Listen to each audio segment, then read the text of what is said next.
actually do 10 minutes. I'm gonna walk you through this exercise, because why not? No better time than the present, okay? So here's the exercise to actually start unpacking what your conviction is gonna look like. So as I leaned into the Hacksaw Ridge, and I obviously went straight next to the Word of God and what it says around conviction, because it says a lot, come to find out. There's a lot there. But then I also started, because again, so much of this message goes to the marketplace, I was like, I need to be able to back this up somewhere else. And the Supreme Court also has a lot to say about conviction. Actually, they say that our spiritual convictions, our religious convictions are protected by the Constitution. And the reason that they're protected by the Constitution is because they won't change. It won't change. They've actually seen people who will take the stand and they will give an oath, and their word is their word because they believe that it's God ordained. They can't not tell the truth. That a spiritual, religious conviction, they finally went, just protected under the Constitution. Because what they saw is that it was actually God ordained. You can't not do it. And then they actually go on to write, they say that the reason that this is such a powerful place is that all of us admire these people because it's within us. That the admiration of someone who is convicted, bold, the Mark and Cindy's of the world, or the Muhammad Ali's, or the Desmond Doss of the world, the fire that's on the inside of them is also fire that I have on the inside of me. So the exercise I'm gonna walk you through is simply asking, who is that person that you admire most? This person could be dead or alive. They could be fiction or not fiction. It really could be Moana. It could be Hugh Jackman on The Greatest Showman. It's really okay. It does not have to be real. It could be anyone. But this is someone that you would honestly say, I admire them the most. And it's likely because you also know a little bit about their story. Right? Mine is Martin Luther King Jr. Part of why I love what he did is that he literally made the impossible possible in a time, right, where equality was not a thing, and he made it a thing. But he was also a mess. His personal life was a mess. I just loved how real he was. But I love how wholehearted he was in his work. And nobody could convince him of something that they had literally never seen, but he saw it. It was just a matter of time before the rest of the world saw it too. So I want you to pick the person that you admire most, and then I want you to jot down, why do you admire them the most? So what this would look like is, for me, I admire Martin Luther King Jr. because he was bold, he was relentless, he was wholehearted, he was passionate, he had empathy, yet like boundaries. I love that he was still messy. It was super messy. But I loved his commitment and his resolve to the point that it cost him his life. I love that. He didn't ask the world to give him something that God had given him, and he made no bones about being very clear that the world knew that this was actually a divine mission from heaven. I loved that. And he didn't let anything stop him, including his own skin color. That's what that would sound like. So pick the person that you admire most, and then walk this into specifying why you admire them most. Qualities, examples, all of those things. Let's give me a few examples. Yes. What's your name? Say it again. Sandy. Can we do a mic run? Where's our mic? Sandy. Okay. Tell us who you admire most, and then tell us the reasons why.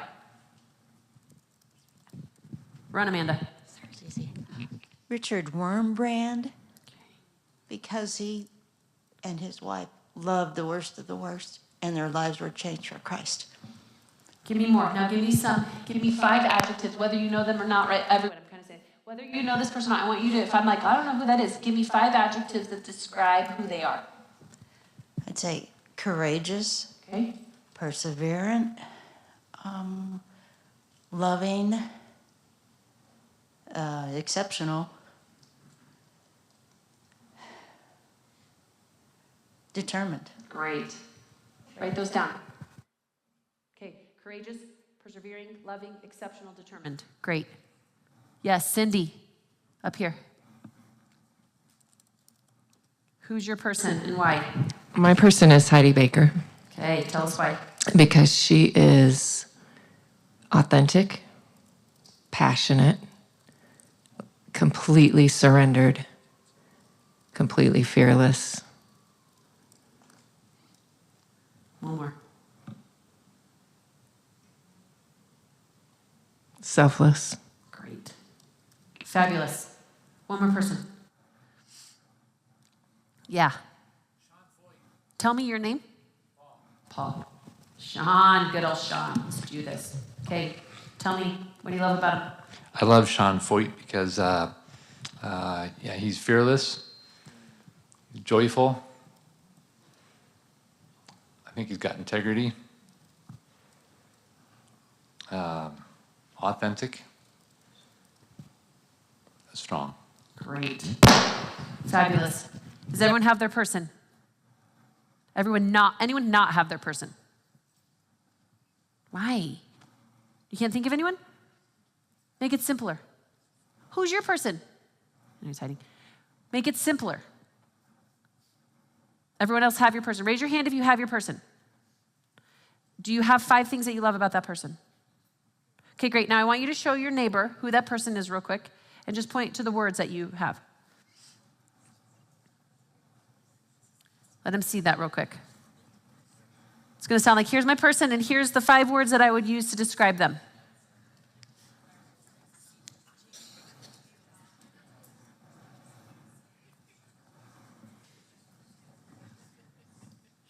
It's good. Some of these are funny, huh? Some of these are simple. Some of these are profound. Doesn't matter. Don't worry about over-amplifying it. Don't worry about it being just, well, it's just my mom. I love my mom or my grandma. Moana. Hugh Jackman. Steal mine. Doesn't matter. Pick someone, okay? Okay, great. Okay, Cindy Bullis. How many of you know Cindy Bullis? Okay, good. This will work well then. Could it be, if we know Cindy Bullis, here's what she said. She picks Heidi Baker. She describes her as authentic, passionate, completely surrendered, fearless, and selfless. How would you describe that woman?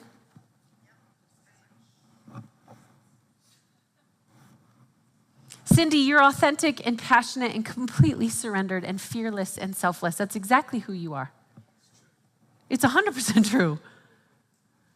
Could it be that the light and the fire that you see in Heidi Baker, and the reason that you admire that so much is because it's the exact same fire that God has on the inside of you? So it's kind of like that namaste principle. The light in me honors and acknowledges the light in you. Let it burn. How many know this gentleman right here? Does anyone know you? Paul? Who? You know Paul? Okay, fair. So then I'll just ask Paul. Paul, if I described you, would you say that on a good day you're fearless and joyful and full of integrity and authentic and strong? Turn over, read your tree. Do you remember when I asked you to write down on your tree the words that you would use to describe you? Will you read those to me? Okay, great. Hold that thought. Where did Sandy go? Sandy, will you read real quick? Did you do the homework? The tree. Do you know the tree?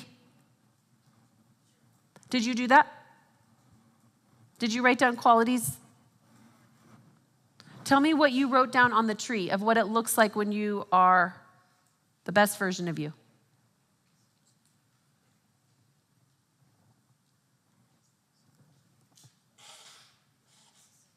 Oh, I think it's the same thing.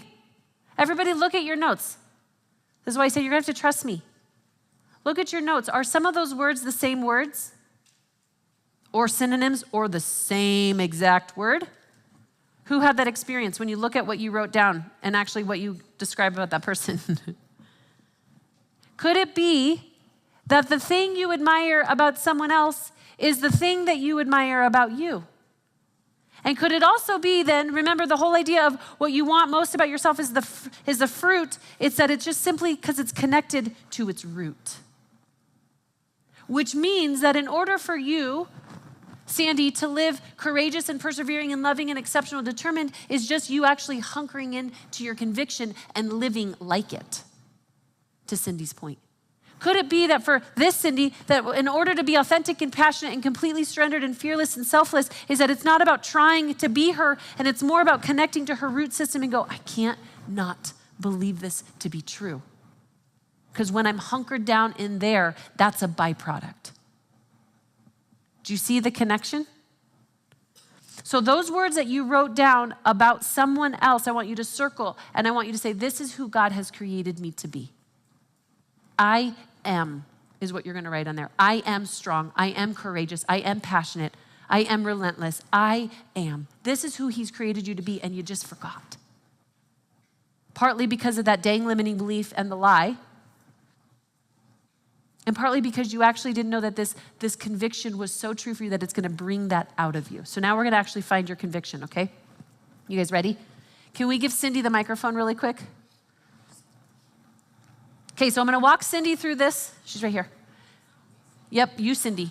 Okay, and what we're going to do is the same thing. Now what we're going to do is we're going to go, great. That circle of who you are, you're not going to leave that. No matter how you're showing up some days, you're going to go, ooh, that's, if I'm not acting like this person, then that's not who I am. So to this Cindy Smith's point, when you start to show up anxious or depressed or frustrated or angry, you're going to go, that is not who I am. Boom, stop the thought. Take it captive. That is not who I am. That's how I'm behaving, but that is not who I am. And my behavior is not have any basis on my identity. And now actually, I just need my identity to come into alignment, or my behavior to come into alignment with my identity, not the other way around. Okay, so with that being said, we're actually gonna pretend like we bring Heidi Baker in the room. We're gonna bring Sean Foyt in the room. Whoever your person is, we're gonna bring them in the room for a minute, because what we would suggest is that they kind of know something that you don't totally know yet.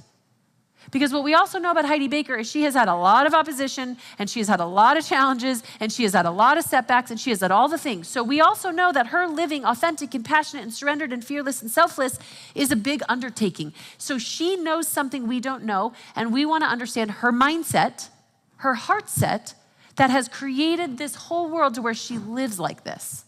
Does that make sense? Okay, great. So now what we're going to ask Heidi is we're going to say, okay, Heidi, we know that you've had hard days. We know that you've had bad days, but you believe something that I need to understand.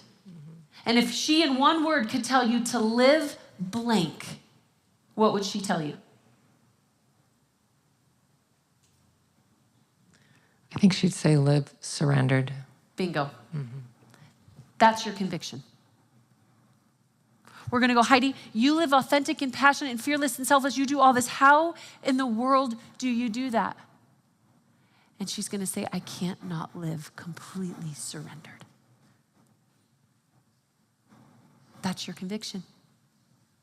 Is complete surrender going to make sense?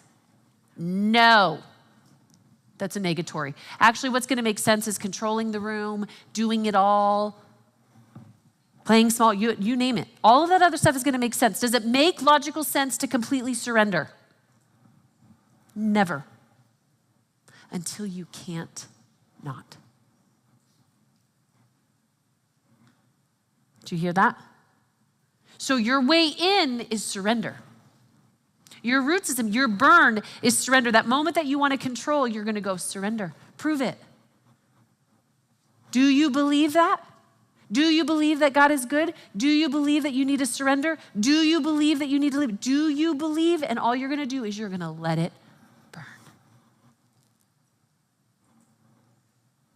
That's simply what you're going to ask this person. Of all things, of all the things that you've done, of all things, and you live fearless and you live authentic and you live these things, but if you could tell me one way to live how, what would that person say? Give me a few words. What would they say? What would Sean Foyt say? Live what? Live surrendered. Chosen. Live chosen. Live fearless. Who said that? Okay. Live fearless. There it is. Mine is live free. What?